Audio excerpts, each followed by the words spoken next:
खलीफा मजलूम दामाद रसूल शर्म व हया के पैकर जामे कुरान अव्वलीन मुसलमान हज़रत उस्मान बिन अफ़्फ़ान का यौम शहादत आज इंतहाई अक़ीदत व एहतराम के साथ मनाया जा रहा है।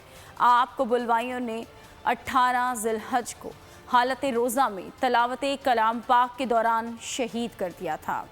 इस सादत में कोई नहीं आपका हमनशी, आप ही बज़ुल नौरैन, आप सा कोई नहीं। शर्मो हया के पैकर जो दो सखा में अपनी मिसाल, हजरत उस्मान गनी हजरत मोहम्मद सल्लल्लाहु अलैहि वसल्लम के फूफीजाद बहन के बेटे थे। आप कुरैश के कबीले बनु उमैया से ताल्लुक रखते थे। हजरत अबू बकर की तबलीग से मुतासिर होकर 37 साल की उम्र में आप ईमान लाए। हुजूर सल्लल्लाहु अलैहि वसल्लम की दो बेटियों से आपका निकाह हुआ। आपको दीन के लिए 2 हिजरतें करने का शर्फ हासिल है। रसूल खुदा खलीफा अव्वल हजरत अबू बकर और हजरत उमर के अदवार में आप मुसलमानों के माली उमूर के निगरान भी रहे। हजरत उमर की शहादत के बाद आप मुशावरत से तीसरे खलीफा बने। 12 साला खिलाफत में सबसे अहम काम कुरान करीम को किताबी सूरत में जमा करना शामिल है। मुस्लिम सल्तनत की तौसी की, गुर्बत का खात्मा हुआ। जंग शरपसंदों ने आपके खिलाफ मुहाजराई की और 18 ज़िलहज्जा 35 हिजरी को 40 रोजा मुहासरे के बाद आपको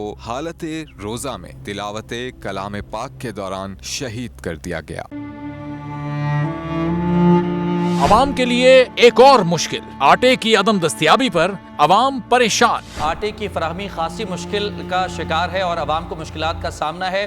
शदीद गर्मी में यूटिलिटी स्टोर्स के बाहर लंबी लंबी कतारें। घर में आटा नहीं है, घर वाले जो है ना हम लोग तंदूर के आटा लेके रोटी लेके जो है ना उसी पे ही गुजारा कर रहे हैं। बोल ने निभाई सहाफती जिम्मेदारियां, पहुंचाई घर घर ये आवाज। यूटिलिटी स्टोर से सस्ते आटे का हुसूल शहरियों के लिए ख्वाब बन गया। बोल न्यूज हकायक सामने ले आया है। आओ मिलकर आवाज उठाएं, पाकिस्तान को बदलें बोल के साथ। बोल बना अवाम की आवाज। अवामी शिकायत पर बोल ने किया मुताल्लिका इदारों से मुतालबा। सुबह 6 बजे से आकर ये लोग आटे का इंतजार करते हैं। 7 बजे आई हूँ और नहीं मिल रहा है आटा, पैसे नहीं होते थे उधारे लेकर आती हूँ। वो कहते हैं जी 7 खजूर लाजमी लें, हमारे पास आटे के पैसे नहीं होते तो खजूर कहाँ से लें। क्योंकि बोल है पाकिस्तान का नंबर 1 न्यूज चैनल। सब्सक्राइब करें और बेल दबाएं ताकि कोई खबर रह न जाए।